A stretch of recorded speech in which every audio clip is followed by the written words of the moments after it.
सम्मानित गार्जियन, माता बहन, मीडिया के साथी सभी को सन ऑफ बल्लभ मुकेश सहनी की ओर से नमस्कार, प्रणाम। साथियों, ये चुनाव का समय है, लेकिन इस साल का चुनाव जो है वो हमेशा के चुनाव से अलग है। वो क्यों? क्योंकि इस बार का चुनाव जो है वो संविधान बचाने का, साथियों, संविधान बचाने का चुनाव है। आज देश आजाद है। इस देश को आजादी दिलाने के लिए हमारे पूर्वज ने संघर्ष किया 250 साल, तब जाके देश आजाद हुआ और आजादी के बाद हमें संविधान मिला। आज जिस जगह पे भी हम लोग पहुंचे हैं, ये संविधान का देन है।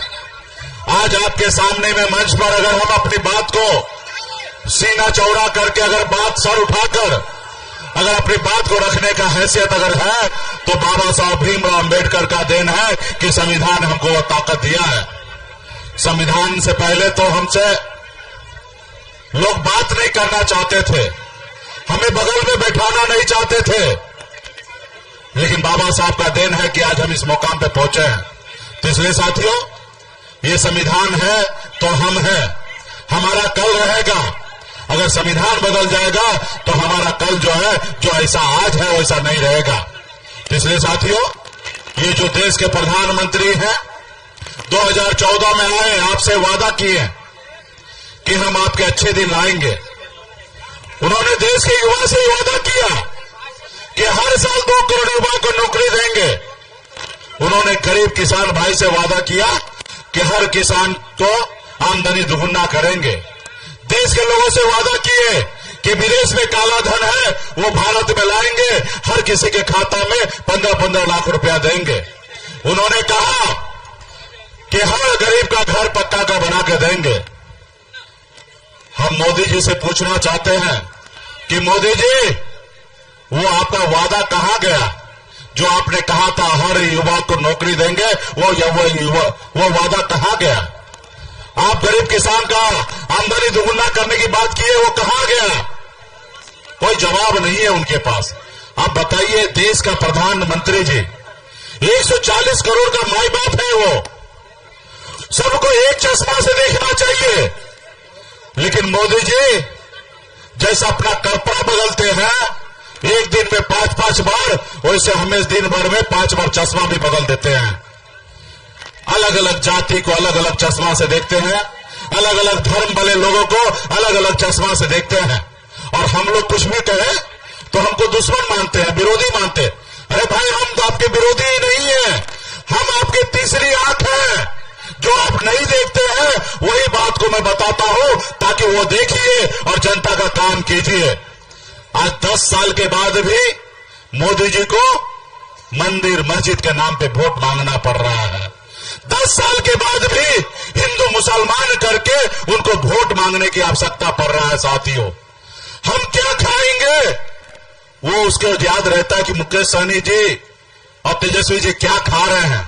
खा हम रहे हैं मछली और कांटा मोदी जी को गला में गर रहा है। बताइए, वो ये नहीं कह रहे हैं कि 10 साल पहले हमने क्या वादा किया था, उसके ऊपर वो चर्चा नहीं करेंगे। कैसे करेंगे?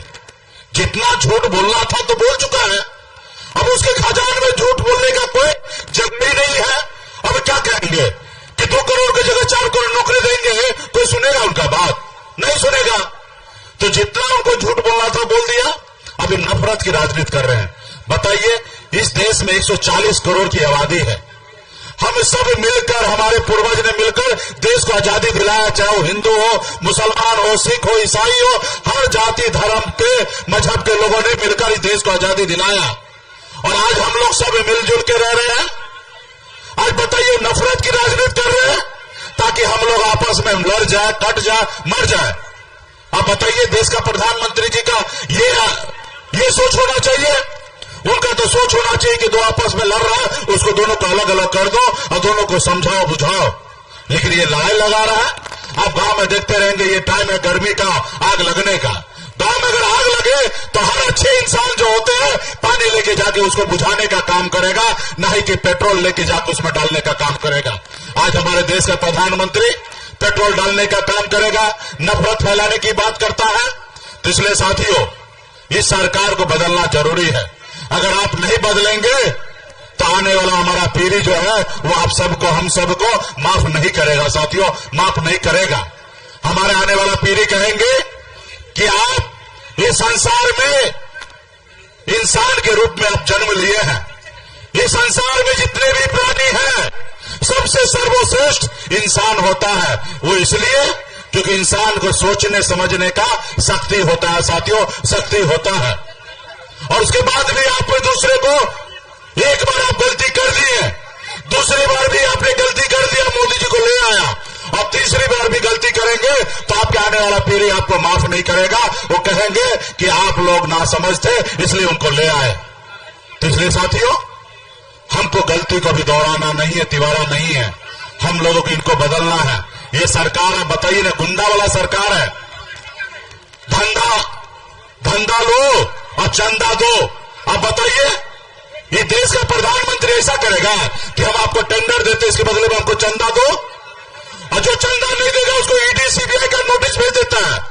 जैसे गांव में देखते हो गुंडा होता है जो किसी से हफ्ता वसूली करता है कि तुम ज्यादा पैसा कमाते हो, थोड़ा हमको भी दो। उसी तरीके से मोदी जी कर रहे हैं कि जो लोग उद्योगपति पैसा नहीं दे रहे हैं तो उसको ईडी का नोटिस भेज दो, और जब ईडी का नोटिस चला जाता है बेचारा डर से उसको चंदा दे देता है, और जब चंदा दे देता है तो ईडी का नोटिस को वापस ले लेता है। आपने देखा ना, 16,000 करोड़ रुपया वो उगाही किए हैं। उसके बाद मोदी जी कोई भारतीय जनता पार्टी नहीं चला रहे, वो कंपनी चला रहे, कंपनी। आप सबको पता होगा, देश के लोग नोटबंदी के टाइम में परेशान था, और उस समय मोदी जी हर राज्य में, हर जिला में ऑफिस के लिए जमीन खरीदने के लिए परेशान था। क्या सही है कि नहीं है? आज आपके जिला में मोदी जी का अपना ऑफिस है ना, भारतीय जनता पार्टी का। आज उन्होंने अपना जमीन खरीद कर ऑफिस बना लिया। अब बताइए, पार्टी चला रहा है, ऑफिस कंपनी चला रहा है। तो इसलिए साथियों, ऐसे सरकार को बदलना है। मोदी जी के लोग कहते हैं कि हम गांव में विकास कर रहे हैं, 5 किलो चावल बांट रहे हैं, वही विकास है। अब बताइए, 5 किलो चावल दे रहे राशन, मोदी जी के लोग कहते हैं कि मोदी जी दे रहे हैं। अरे मोदी जी कोई अपने किसी के घर से लाके दे रहे हैं? ये देश का संपत्ति है, और देश का जनता का हर संपत्ति पे अधिकार है, हर जाति धर्म का लोगों का अधिकार है। हमें 5 किलो चावल नहीं चाहिए। हमारे भाई के लिए, हमारे बच्चे के लिए इस रोजगार चाहिए, हमारे बच्चे के लिए पढ़ने के लिए स्कूल चाहिए, हमारे बच्चे के इलाज के लिए हॉस्पिटल चाहिए। ये 5 किलो चावल नहीं चाहिए। और ये चावल, ये मोदी जी आपका नहीं है, ये देश का संपत्ति है, देश का अधिकार है। ये चावल आज से नहीं मिल रहा है। कांग्रेस के टाइम में चावल भी मिलता था, किरासन तेल भी मिलता था, चीनी भी मिलता था, हर गरीब को सम्मान मिलता था साथियों। तो इसलिए साथियों, इस सरकार को खत्म करना है।